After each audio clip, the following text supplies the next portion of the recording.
How did Jesus come into the world? Jesus, as God incarnate, came into the world as the only true God the Father, manifest in the flesh, justified in the Spirit, according to 1 Timothy 3:16. However, the Son of God, as the Son of God, God is not a son, son means man, did not come into the world as a pre-incarnate son. As a truly human son, Jesus came into the world just as God's elect came into the world. John 16:28 states that Jesus came into the world. I came forth from the Father and have come into the world. I am leaving the world again and going to the Father.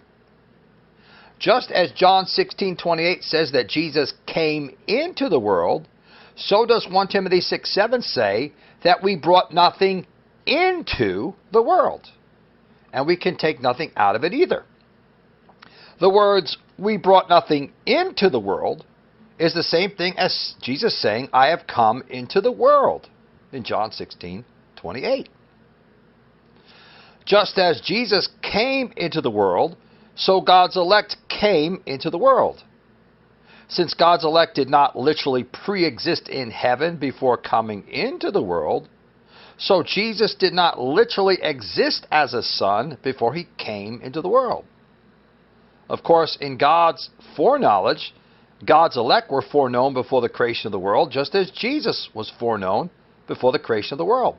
1 Peter 1:20 says that Christ was foreknown before the creation of the world. The Greek is prognosko, which means to know beforehand. Same thing with Ephesians 1:4. We were chosen in him before the creation of the world.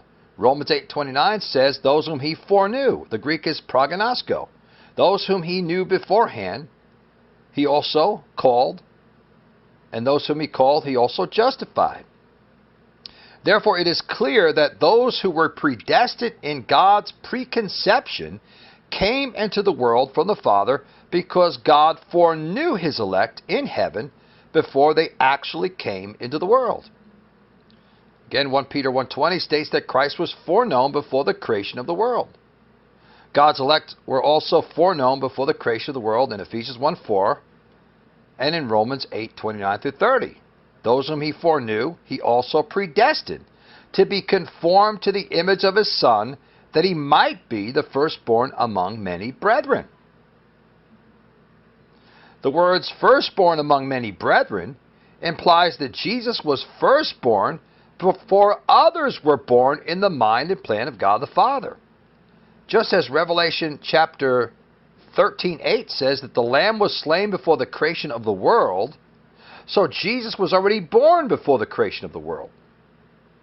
So the words firstborn among many brethren implies that Jesus was firstborn in the mind and plan of God before others were born in the mind and plan of God the Father before the creation of the world. Like I said, just like Jesus was not literally the lamb slain before the creation of the world, he wasn't literally firstborn either. It was only in God's prophetic logos, his expressed thought, his blueprint for his creation, that Jesus and God's elect were already born. Jesus was the firstborn of all creation, according to Colossians 1:15, because Jesus is the firstborn in the mind and plan of God, and we were chosen in him. Ephesians 1:4 says that we were chosen in Christ. So God first chose Christ as the firstborn of all creation, and he chose his elect in Christ before the creation of the world. Ephesians 1:4. So firstborn implies that Jesus was firstborn and others were born after the firstborn in the plan of God. Jesus was the firstborn among many brethren in God's mind and plan before the creation of the world. This means that God's elect were already born in heaven after the firstborn, after Jesus, because God foreknew his elect within his own preconceived mind and plan. For more videos like this one, you can subscribe to our YouTube channel or visit us on the web at apostolic-christian-faith.com, where we have dozens of free books and many more free articles on these subjects. God bless.